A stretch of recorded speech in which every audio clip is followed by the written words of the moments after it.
David tint conseil avec les chefs de milliers et de centaines, avec tous les princes.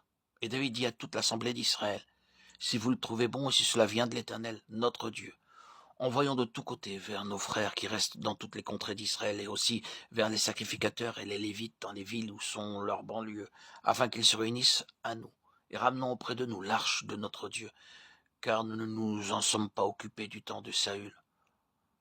Toute l'assemblée décida de faire ainsi, car la chose parut convenable à tout le peuple. David assembla tout Israël depuis le Sichor d'Égypte jusqu'à l'entrée de Hamath pour faire venir de Kiriat Jéarim l'arche de Dieu. Et David avec tout Israël monta à Baala, à Kiriat Jéarim, qui est à Juda, pour faire monter de là l'arche de Dieu, devant laquelle est invoqué le nom de l'Éternel qui réside entre les chérubins. Ils mirent sur un char neuf l'arche de Dieu, qu'ils emportèrent de la maison d'Abinadav. Uza et Ajo conduisaient le char. David et tout Israël dansaient devant Dieu de toute leur force, en chantant et en jouant des harpes, des luttes, des tambourins, des cymbales et des trompettes. Lorsqu'ils furent arrivés à l'aire de Kidon, Uza étendit la main pour saisir l'arche, parce que les bœufs la faisaient pencher. La colère de l'Éternel s'enflamma contre Uza, et l'Éternel le frappa, parce qu'il avait étendu la main sur l'arche. Uza mourut là, devant Dieu. David fut irrité de ce que l'Éternel avait frappé Uza d'un tel châtiment. Et celui a été appelé jusqu'à ce jour Peretz Uza. David eut peur de Dieu en ce jour-là, et il dit, comment ferai-je entrer chez moi l'arche de Dieu? David ne retira pas l'arche chez lui dans la cité de David, et il la fit conduire dans la maison d'Obed-Édom, de Gath. L'arche de Dieu resta 3 mois dans la maison d'Obed-Édom, dans sa maison, et l'Éternel bénit la maison d'Obed-Édom, et tout ce qui lui appartenait. 1 Chroniques 13, 1, 14. Vu de l'extérieur, c'était un acte de grand zèle de ramener l'arche dans la maison de l'Éternel. Selon les opinions des hommes, David pouvait être considéré comme un homme de bien. Pourtant, il agit d'une manière contraire à la parole de Dieu. En effet, dans le livre des Nombres, Dieu avait clairement indiqué de quelle façon l'arche devait être transportée, à savoir au moyen des barres en bois, portées par les sacrificateurs, avec tous les détails. Et il nous est dit de quelle manière les Lévites devaient porter l'arche de l'Alliance. Lorsque l'arche fut prise et ensuite renvoyée dans les champs par les Philistins, ceux-ci utilisèrent leur propre méthode pour la faire retourner vers Israël. L'arche de l'Éternel fut 7 mois dans le pays des Philistins. Et les Philistins appelèrent les prêtres et les devins, et ils dirent, que ferons-nous de l'arche de l'Éternel? Faites-nous connaître de quelle manière nous devons la renvoyer en son lieu. Ils répondirent, si vous renvoyez l'arche de Dieu d'Israël, ne la renvoyez point à vide, mais faites à Dieu un sacrifice de culpabilité. Alors vous guérirez, et vous saurez pourquoi sa main ne s'est pas retirée de dessus vous.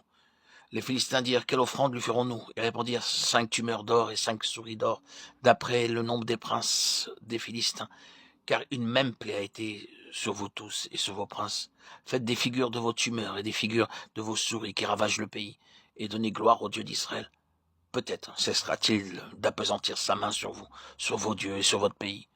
Pourquoi endurciriez-vous votre cœur comme les Égyptiens et Pharaon ont endurci leur cœur? N'exerça-t-il pas ses châtiments sur eux? Et ne laissèrent-ils pas alors partir les enfants d'Israël? Maintenant, faites un char tout neuf, et prenez 2 vaches qui allaitent et qui n'est point portées. Le joug, attelez les vaches au char, et ramenez à la maison leurs petits qui sont derrière elles. Vous prendrez l'arche de l'Éternel, et vous la mettrez sur le char. Vous placerez à côté d'elle, dans un coffre, les objets d'or que vous donnez à l'Éternel en offrande pour le péché. Puis vous la renverrez, et elle partira. Suivez-la du regard. Si elle monte par le chemin de sa frontière vers Beth-Shemesh, c'est l'Éternel qui nous a fait ce grand mal. Sinon nous saurons que ce n'est pas sa main qui nous a frappés, mais que cela nous est arrivé par hasard. Ces gens firent ainsi, ils prirent 2 vaches qui allaitaient, les attelèrent au char, et ils enfermèrent les petits dans la maison. Ils mirent sur le char l'arche de l'Éternel et le coffre avec les souris d'or et les figures de leurs tumeurs. Les vaches prirent directement le chemin de Beth-Shemesh. Elles suivirent toujours la même route, en mugissant, et ne se détournèrent ni à sa droite ni à gauche. Les princes des Philistins allèrent derrière elles jusqu'à la frontière de Beth-Shemesh. Les habitants de Beth-Shemesh moissonnaient les blés dans la vallée. Ils levèrent les yeux, aperçurent l'arche et se réjouirent en la voyant. Le char arriva dans le champ de Josué de Beth-Shemesh et s'y arrêta. Il y avait là une grande pierre. On fendit le bois du char et l'on offrit les vaches en holocauste à l'Éternel. Les Lévites descendirent l'arche de l'Éternel, le coffre qui était à côté d'elle et qui contenait les objets d'or, et ils posèrent le tout sur la grande pierre. Les gens de Beth-Shemesh offrirent en ce jour des holocaustes et des sacrifices à l'Éternel. Les 5 princes des Philistins, après avoir vu cela, retournèrent à Écron le même jour. 1 Samuel 6, 1, 16. Dans ce passage, il nous est montré comment l'arche de l'Alliance fut renvoyée par les Philistins vers le pays des Juifs. Ils le firent parce que la colère de Dieu s'était abattue sur eux. Et ces génisses ramenèrent à elles seules l'arche au pays d'Israël. Plus tard, nous constatons malheureusement que David adopta la méthode des Philistins pour amener l'arche à Jérusalem. L'arche est un type et une image du Seigneur Jésus. Elle ne pouvait être portée que par les Lévites et seulement sur leurs épaules. Gouverné par son zèle naturel, David institua un ordre naturel et chargea une escorte militaire d'accompagner l'arche. Au lieu de consulter les Lévites, il tint conseil avec les chefs militaires. Au lieu de s'ajuster à l'ordre divin, il s'abaissa à consulter un conseil militaire. Il s'imagina sans doute qu'en agissant de cette manière, cela ferait une très grande impression sur le peuple. Extérieurement, c'était une très grande procession. Mais il n'avait pas consulté le Seigneur. Selon la parole de Dieu, personne n'avait le droit de porter la main sur l'arche de l'Alliance. Lorsque les bœufs trébuchèrent en tirant le char, l'arche se mit à vaciller. La colère de Dieu tomba sur Uza qui avait mis la main sur l'arche. Il mourut à cet endroit même. Et Dieu enseigna là à David une leçon très importante. Nous ne pouvons pas introduire la sagesse naturelle dans la maison de Dieu. C'est justement pour cette raison que l'on trouve tant de stérilité, tant de sécheresse dans le peuple de Dieu, dans la maison de Dieu. Mais dans le chapitre 15, David se repentit. C'est alors que Dieu enleva la paille et le foin du cerveau de David, ce que nous appelons sagesse et intelligence. Dieu le regarde comme de la paille. De la vie de Dieu, il y avait à ce moment-là beaucoup de rebut dans le cerveau de David. Il en est de même pour beaucoup d'entre nous. Extérieurement, nous sommes très intelligents, mais nos cerveaux sont pleins de rebuts, que nous nous appelons nous-mêmes sagesse et intelligence selon ce monde. Dieu doit utiliser toutes sortes de moyens pour délivrer nos cerveaux de tous ces rebuts. Dans ce but précis, Dieu permit même à Saül de persécuter David pendant plusieurs années jusqu'à ce qu'il ait appris à marcher et à demeurer dans la volonté de Dieu, dans les moindres détails de sa vie. Ainsi David a compris. Et il s'exprime ainsi: nous n'avons pas cherché l'Éternel selon l'ordre établi par lui-même. Il avait appris cette leçon importante, à savoir que notre propre zèle, notre intelligence, notre savoir-faire et notre activité naturelle n'amènent que la mort dans l'œuvre de Dieu. C'est pour cette raison que Dieu avait dû agir avec tant de sévérité d'une façon si douloureuse à l'égard de David.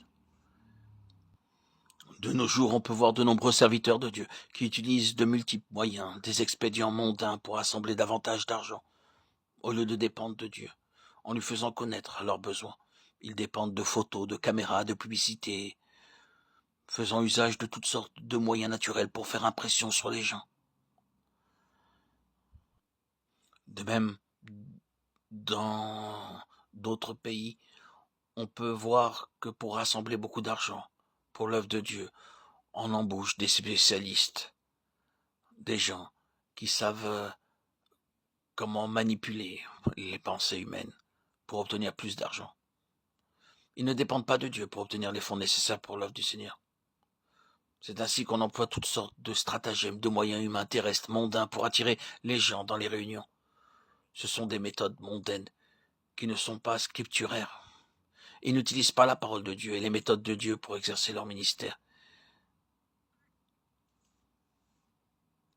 Et toutes ces méthodes